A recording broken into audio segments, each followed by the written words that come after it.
Welcome, class, to Chapter 21. We're going to be talking about flexible budgets and standard costs. For purposes of this course, we will be going over all of the learning objectives you see here, only down through P3. So that's what this PowerPoint presentation will cover. So let's first focus our attention on preparing a flexible budget and interpreting a flexible budget performance report.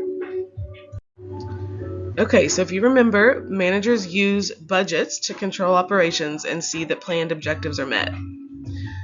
Budget reports compare budgeted results to actual results. Now, a master budget is based on a predicted level of activity, such as sales volume, like we've covered in the previous chapters. In preparing a master budget, two alternative approaches can be used: a fixed budgeting method or a flexible budgeting method. A fixed budget, also known as a static budget, is based on one predicted amount of sales or other activity measure. Now, a flexible budget, which is also known as a variable budget, is based on more than one amount of sales or other activity measure. So let's look at a fixed budget performance report. So as we said, one use of a budget is to compare your actual results with your planned activities, right? So a performance report shows budgeted amounts, actual amounts, and the variances between the two. So Exhibit 21.2 shows a fixed budget performance report, a report that compares the actual results with the results expected under the fixed budget.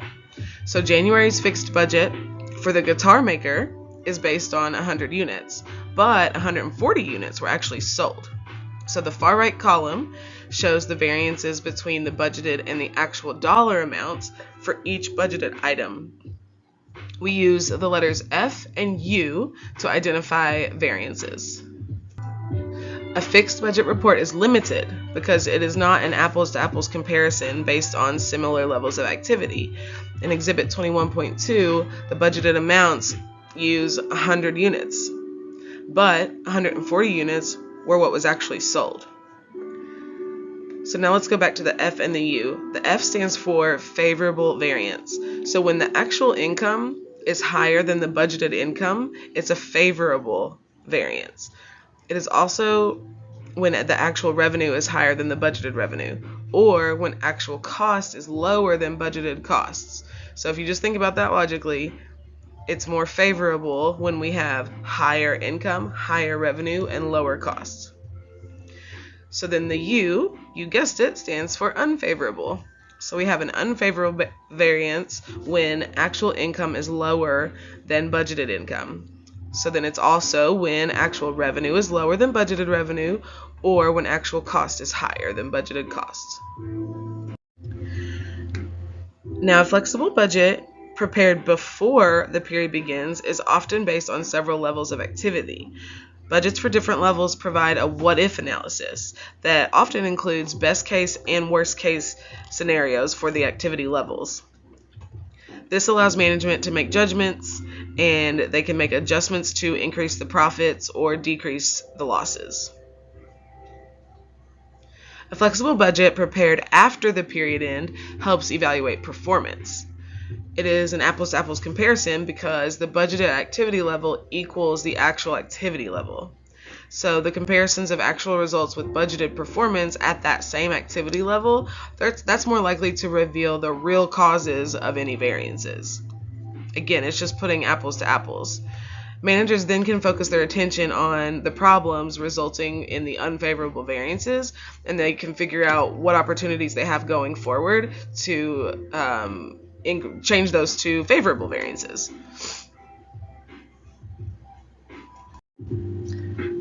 So to prepare a flexible budget, we're going to follow the following steps.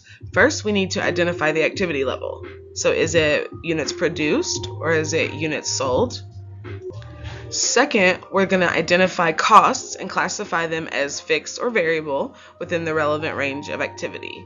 So you'll see here we have the variable costs defined and we have the fixed costs down here defined. We then are going to do the computations required. So we're going to compute the budgeted sales, which is your sales price per unit times your number of units sold. Then you're going to compute the budgeted variable costs, which is your variable cost per unit times the units of activity sold. Then we're going to compute our budgeted fixed costs. Now remember, fixed costs remain constant no matter how many units are sold. And then we compute the budgeted income. And that is just going to be your sales minus your variable costs minus your fixed costs. And that gets you down to the income. So flexible budgets can be prepared at any activity level, like we said, using the following formula. Total budgeted costs equals total fixed costs plus your total variable cost per unit times units of activity. So let's see how the flexible budgeting works for this company that has a flexible budget prepared for different levels of activity of sales. So again, we identified the unit of activity, which is the units sold. So we have 10,000 units sold, 12,000 units sold, and 14,000 units sold. So as you notice, this will follow this schedule follows a contribution margin format. So it starts with the sales. So we calculated the dollar amount by saying the sales price per unit times the number of units. And so you'll see how each number of total sales changes based on the number of units sold. And the same thing for the variable costs. These are the different variable costs per unit. And each time you multiply it by the number of units sold in your flexible budget. So that gets you different answers. But again, remember, when you get down here to the fixed costs, those are going to stay the same no matter how many units are sold. So those you can see, they just stay the same in every column. But then when you go down to calculate your income, obviously that number will change depending on the number of units sold because of the sales and the variable costs. A flexible budget performance report compares actual performance and budgeted performance based on actual activity level. So this report directs management's attention to actual amounts that differ greatly from budgeted amounts. So for the company sole sale that we just looked at, the flexible budget is based on 12,000 units produced and sold for January. Management often focuses on large variances. So Exhibit 21.4 shows a $5,000 favorable variance in dollar sales. Because actual and budgeted sales volumes are both 12,000 units, the 5,000 favorable sales variance must have resulted from a higher than expected selling price. So management would like to determine if the conditions that resulted in higher selling prices will continue. Both the direct materials, $1,000 unfavorable, and direct labor, $2,000 unfavorable variances are relatively large, and they're unfavorable. So on the other hand, a relatively large favorable variance is observed for sales commissions. Now that's a $900 variance favorable. So management will try to determine the causes for these variances, both the favorable and the unfavorable, and they'll make changes to their operations based on what they find out when they investigate. I think this flexible budgeting has some really good real-world application practicability because, think about it, even if you don't go and work for a company like this and have to investigate these variances, think about it even in terms of your own personal budget. You might have a budget that's based on your past month's experience, right? So, I have my budget set for a $100 water bill. Well, last month my water bill was $200. So I had to go in and investigate, okay, was this because my volume increased, meaning I had a water leak? Or is it because they raised the rates on me? And come to find out it was because I had a leak, so then I could go get it fixed. So sometimes it's easy to, think about this in terms of a personal application, and that can help you understand it a little bit better too. Okay, now we're going to move on to standard costs, and we'll talk about how standard cost information is useful when creating budgets and comparing to actual results. In the next few slides, we will show how standard costs can be used in a flexible budgeting system to enable management to better understand the reasons for variances. So what is a standard cost? Standard costs are preset costs for delivering a product or service under normal conditions. So everything being normal, this is what we think it will cost. We can think of standard costs as the budgeting on a per unit basis. So we expect to operate within the standard cost allowances under normal conditions. Production managers and engineers will often determine the production requirements for 1 unit of product, and then the accountants put those requirements into dollars. So when actual costs vary from standard costs, management follows up to identify potential problems and take corrective action. Management by exception means that managers focus attention on the most significant differences between actual costs and standard costs. Budgets are prepared using standard costs. Standard costs can also help control non-manufacturing costs. Companies providing services instead of products can also benefit from the use of standard costs. For example, while quality medical service is crucial, efficiency in providing that service is also important in controlling the medical costs. The use of budgeting and standard costing is effective in controlling costs, especially overhead. An ideal standard is based on 100% efficiency. A practical standard is based on normal operating conditions, which allow for some inefficiency. Because think about it, you're never going to be at 100% efficiency, right? So the standard direct labor rate should include allowances for employee breaks, cleanup, and machine downtime. Most companies use a practical rather than an ideal standard for their standard cost budgeting. Standards for direct labor are set by time and motion studies that show the direct labor hours required under normal operations. Standards for direct materials are set by studying the quantity, grade, and cost of each material used. Overhead standards are set by studying the resources needed to support all the production activities. Standards should be challenging but attainable and should acknowledge machine breakdowns, material waste, and idle time. So let's look at some examples. So for direct materials, the purchasing department sets a standard price of $10 per pound for high-grade wood. The purchasing department considers the quality of materials, economic conditions, supply factors such as shortages or excesses, and discounts. Okay, let's move to direct labor. 2 hours of direct labor are required to manufacture a bat. The direct labor rate is $15 per hour. This rate includes wages, taxes, and direct benefits. Then let's move to overhead. The company ProBat applies overhead at the rate of $5 per direct labor hour. So the standard costs of direct materials, direct labor, and overhead for one bat manufactured by ProBat are shown on this slide. This is called a standard cost card. So remember when we talked about earlier the standard quantity or the hours that's in the left-hand column, like that will be determined by someone like an engineer or someone in the manufacturing department. And then we as accountants can apply the standard price or rate to then convert it into dollars. So these standard cost amounts are then going to be used to prepare our manufacturing budgets for a budgeted level of production. So now let's look at how to compute the total cost variance. The difference between actual cost and standard cost is called a cost variance. Cost variances can be favorable or unfavorable. If the actual costs are less than the standard costs, that variance is favorable. If the actual costs are greater than the standard cost, that means the variance is unfavorable.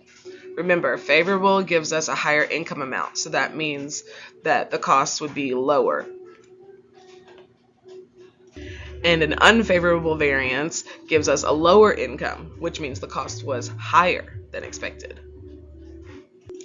If you always come back to that principle, it'll help you with the concept of favorable and unfavorable, because you got to get away, for purposes of this chapter and this type of budgeting, you got to get away from saying things like negative and positive. So really think of it as favorable and unfavorable and how it relates to income. So the flow of events in a variance analysis is first preparing the standard cost performance report, then computing and analyzing the variances, then you're identifying questions and their answers based on what those variances are, and then you take corrective and strategic action based on the answers you find. So these variance analysis steps are all interrelated, and they're frequently applied in good organizations. I can attest to that fact as an auditor of companies for over 10 years. All companies have some kind of cost variance analysis like this. It's such an important process to go through in order to have continuous improvement within the company. Okay, so the cost variance is made up of different components. It's computed as the actual cost minus the standard cost. So then if we break that further down into the components, the actual quantity, the AQ, is the actual amount of direct material or direct labor used to manufacture the actual quantity of output. The standard quantity is the standard input expected for the actual quantity of output. Now the actual price is the actual amount paid to acquire the actual direct material or direct labor used for the period. And the standard price is the expected amount, the standard price of the direct material or direct labor. So a price variance occurs when we pay an actual price for a resource that's different from the standard price. But a quantity variance occurs when you use an actual amount of a resource that differs from the standard amount that should have been used of that resource. So let's put that concept into action, and it'll start to make a little bit more sense with examples. So there are two factors that cause a materials and labor variance. The price, or the rate variance, is the difference between the actual price per unit of input and the standard price per unit of input. Or you have the quantity, or efficiency variance. Now that's the difference between the actual quantity of input used and the standard quantity of input that should have been used. Managers sometimes find it useful to use alternative formulas for price and quantity variances, as in Exhibit 21.9. Results from applying the formulas in Exhibits 21.8 and 21.9 are identical. So this really just boils down to order of operations in basic math, right? So in the first example, you're taking the actual quantity times the actual price and coming up with a number. And then you're taking the actual quantity times the standard price and coming up with a number. And then you subtract those from each other, and that's your variance. Whereas in Exhibit 21.9, you're just calculating the difference between the prices first, the actual price minus the standard price, and then multiply that times the actual quantity. So you still get the same answer, no matter which one you decide to use. So let's look at another example. GMAX produced and sold 3,500 units in May, and it used 1,800 pounds of direct materials, which is titanium in this case, costing $21 per pound. So that means the actual cost of its direct materials is $37,800. Its material standard shows that it should have used 1,750 pounds of direct materials to produce 3,500 units, 0.5 pounds per unit. And using the standard cost of $20 per pound, we get the standard cost of $35,000 for 3,500 units. That means its direct materials variance is $2,800 unfavorable. To identify the causes of this $2,800 unfavorable variance, the materials price and quantity variances are then analyzed in more detail. So look in Exhibit 21.10 for this. The $1,800 unfavorable price variance results from paying $1 more per pound than the standard price, then multiplied by the 1,800 actual pounds purchased and used. The $1,000 unfavorable quantity variance results from using 50 pounds more of material than the standard quantity, and then multiplied by the $20 per pound standard cost. So the purchasing department is responsible for the price paid for materials. The purchasing manager might have negotiated poor prices or purchased higher quality materials. The production department is responsible for the quantity of direct materials used. The production department might have used more than the standard amount of materials because low quality material caused excessive waste. In this case, the purchasing manager must explain why inferior materials were acquired. However, if that waste was due to inefficiencies, not poor quality of the materials, then the production manager must explain why. At the end of the day, the variance analysis, along with corrective action, can improve future performance, no matter who it is that's in charge of the reason for the variances. So now let's look at an example for direct labor. GMAX used 1,700 direct labor hours at a cost of $33 per hour in May. Actual cost of its direct labor is $56,100. See the top row of the table. GMAX should have used 1,750 direct labor hours to produce 3,500 units. That's 0.5, that's half of a direct labor hour per unit. Using the standard cost of $32 per direct labor hour, we get the standard cost of $56,000 for 3,500 units. So see the second row on the table for this. So the direct labor variance is $100 unfavorable. Actual direct labor cost is $100 over the standard, which might suggest no concern. A closer look reveals a problem, though. The direct labor variance can be divided into price and quantity variances, called rate and efficiency variances. Exhibit 2111 shows the 100 total unfavorable labor variance actually results from a 1,600 favorable efficiency variance, but a 1,700 unfavorable rate variance. So there's two large variances that swing the opposite ways. So if you were to just look at it on a net basis, you might think, oh, no big deal. But that's why it's important to analyze it at each level. To produce 3,500 units, GMAX should use 1,750 direct labor hours. The $1,600 favorable efficiency variance results from using 50 fewer direct labor hours. So again, that's the 1,700 actual hours minus the 1,750 standard hours. So the 50 fewer hours at $32 per hour results in the $1,600 favorable efficiency variance. The production manager should explain how direct labor hours were reduced. If this efficiency can be repeated and transferred to other departments, then more savings are possible. Now let's look at the unfavorable rate variance.